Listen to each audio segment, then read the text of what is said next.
Karena bagaimanapun untuk izin berusaha ini wajib bagi pelaku usaha. Pengacara Panji Gumilang tantang semua datang ke Al Zaitun gegara usaha kliennya diberengus. Seluruhnya dimanfaatkan untuk kegiatan pesantren, untuk kegiatan berkait dengan sawah, dengan perkebunan, dengan pertanian, itu pure. Hari ini Al Zaitun membuka pintu seluas-luasnya bagi siapa yang ingin tahu tentang pesantren, tentang Al Zaitun, silahkan datang. Jadi untuk aset-aset yang ada dimiliki oleh Al Zaitun akan kita cek semuanya secepatnya, karena ada beberapa nama yang kita tidak mungkin bisa langsung bahwa ini milik Al Zaitun seperti itu. Untuk galangan kapal kita cek, ternyata izinnya tidak lengkap, seperti prosesnya tidak lengkap, dan kita kira turun lapangan terjadilah penyegelan karena dokumentasi dan dokumen-dokumen yang ada itu tidak sesuai dengan.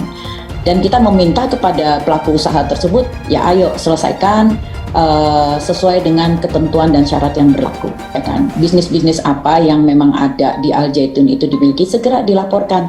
Pastinya pemerintah kabupaten akan mempermudah kok untuk setiap perizinan asal sesuai dengan ketentuan persyaratan yang memang sudah ditentukan, seperti itu. Karena bagaimanapun untuk izin berusaha ini wajib bagi pelaku usaha. Kita support terus Pemkab Indramayu untuk menelusuri setiap usaha dari Panji Gumilang atau Al Zaitun. Agar apa? Agar itu juga bisa menjadi suatu tuntutan bahwa Panji Gumilang tidak pernah sportif atau setiap usahanya adalah ilegal, tidak memiliki izin Allah. Kemudian banyak lagi hal-hal ekonomi, kegiatan-kegiatan ekonomi di sana yang terganggu sampai hari ini. Pemerintah kabupaten ada penertiban dari pajak dan perizinan usaha, itu aja. Dan akhirnya yang kita ketahui katanya kan banyak aset-aset, ini yang harus kita cek kembali seperti itu. Pengacara Panji Gumilang Hendra Effendi mengaku aneh dengan tindakan Pemkab Indramayu yang menyegel sejumlah usaha kliennya di Al Zaitun. Padahal kliennya sebelumnya sudah mengajukan perizinan ke Pemkab Indramayu, akan tetapi pengajuan perizinan usaha Panji Gumilang dan Al Zaitun itu tidak direspon. Sangat aneh karena pengajuan sudah dilakukan, namun kenapa nggak dijawab ke Pemkab Indramayu? Ada apa ini, kata Hendra Kamis 27 Juli 2023. Hendra memastikan kliennya dan Pompes Al Zaitun taat aturan soal perizinan usaha di luar Pompes. Karena itu ia mempertanyakan penyegelan yang dilakukan Pemda setempat. Kita hormati soal pengajuan izin, namun ini kewenangan siapa? Kenapa baru sekarang disegel? Heran Hendra.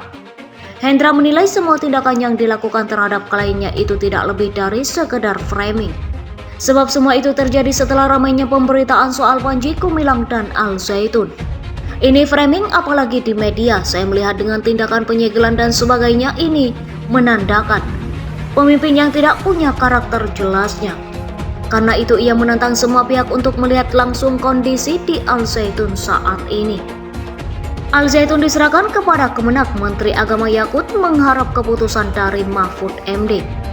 Dikutip dari belora.suaramerdeka.com, Menteri Agama Yakut Holil Kaumas menanti keputusan terkini Mahfud MD mengenai Al Zaitun. Kementerian Agama atau Kemenak akan menjadi pihak yang bertanggung jawab atas Yayasan Pendidikan Islam tersebut, yang sebelumnya menghadapi ancaman pembubaran. Ancaman tersebut muncul setelah pemimpinnya Panji Gumilang diduga memberikan ajaran sesat kepada para santri. Saat ini Panji Gumilang tengah dalam proses pemeriksaan oleh Bareskrim Polri. Meskipun begitu, nasib Al Zaitun akhirnya mendapat kejelasan dengan keputusan untuk tetap beroperasi dan berada di bawah pengawasan Kemenak. Yakut Holil Kaumas menegaskan bahwa ia menunggu keputusan resmi dari Menko Polhukam Mahfud MD yang memiliki wewenang untuk melimpahkan kuasa tersebut. Seiring tanggapan atas keputusan ini, leading sektor penanganannya itu ada di Pak Mahfud MD dan kami akan menerima pelimpahan seperti apa tugasnya yang diberikan kepada kami, ucap Yakut Holil Kaumas. Beberapa waktu yang lalu Mahfud MD menyatakan bahwa penyerahan Al Zaitun kepada Kemenak masih menunggu keputusan tentang status hukum Panji Gumilang. Alasannya adalah karena belum ada kepastian yang diambil mengingat banyaknya kasus yang diduga terkait dengannya. Terkait hal ini, Yakut Holil menyadari situasi yang sedang berlangsung dan mengungkapkan bahwa dalam mengambil keputusan, mereka perlu berhati-hati nanti kalau memang terkait dengan pesantren.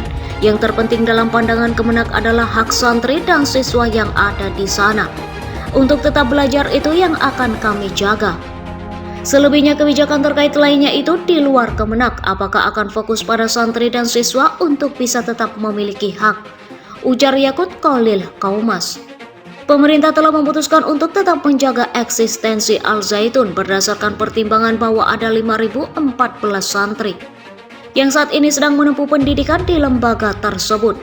Dari jumlah tersebut terdapat 1.289 santri bersekolah di Madrasah Ibtidaiyah atau MI, 1.979 santri di Madrasah Sanawiyah atau MTS, dan 1.746 santri di tingkat aliyah atau MA. Dalam menjalankan keputusan ini, Al Zaitun akan berada di bawah pengawasan Kementerian Agama, serta akan dilakukan penyesuaian kurikulum dengan standar yang berlaku di pemerintahan selama ini. Dikutip dari Jakarta, pengacara Panji Gumilang, M. Ali Saifuddin membantah kliennya takut sehingga tidak memenuhi panggilan tim penyidik Bareskrim untuk diperiksa terkait kasus dugaan penistaan agama. Pada Kamis 27 Juli 2023, menurut dia, Panji saat ini ada di Indramayu, Jawa Barat. Beliau orang berpendidikan, jadi tidak ada rasa takut apapun. Pak Panji sekarang ada di Indramayu, kata Ali di gedung Bareskrim. Artinya, kata Ali, kliennya sebagai warga negara tentu akan kooperatif dalam menjalani proses hukum yang ditangani Direktorat Tindak Pidana Umum Bareskrim Polri. Sebab lanjut dia, Panji sudah kooperatif ketika dipanggil pertama saat masih penyelidikan. Beliau kooperatif apapun yang dimintakan untuk hadir atau untuk undangan klarifikasi. Namun kondisi saat ini belum memungkinkan, ya, ujarnya. Sebelumnya diberitakan tim penyidik Bareskrim Polri kembali menjadwalkan pemeriksaan terhadap Panji Gumilang selaku pendiri Pondok Pesantren Al Zaitun Indramayu, Jawa Barat. Rencananya Panji Gumilang akan dipanggil pada Kamis 27 Juli 2023. Terhadap saudara PG telah dilayangkan surat panggilan untuk hadir sebagai saksi pada Kamis 27 Juli 2023. Pukul 10 waktu Indonesia Barat, kata Kepala Biro Penerangan Masyarakat Divisi Humas Polri, Brigadir Jenderal Ahmad Ramadan saat dikonfirmasi pada Rabu 26 Juli 2023. Menurut dia, tim penyidik Direktorat Tindak Pidana Umum Bareskrim Polri saat ini sudah melakukan pemeriksaan terhadap sejumlah saksi terkait kasus dugaan penistaan agama yang dilakukan oleh Panji Gumilang.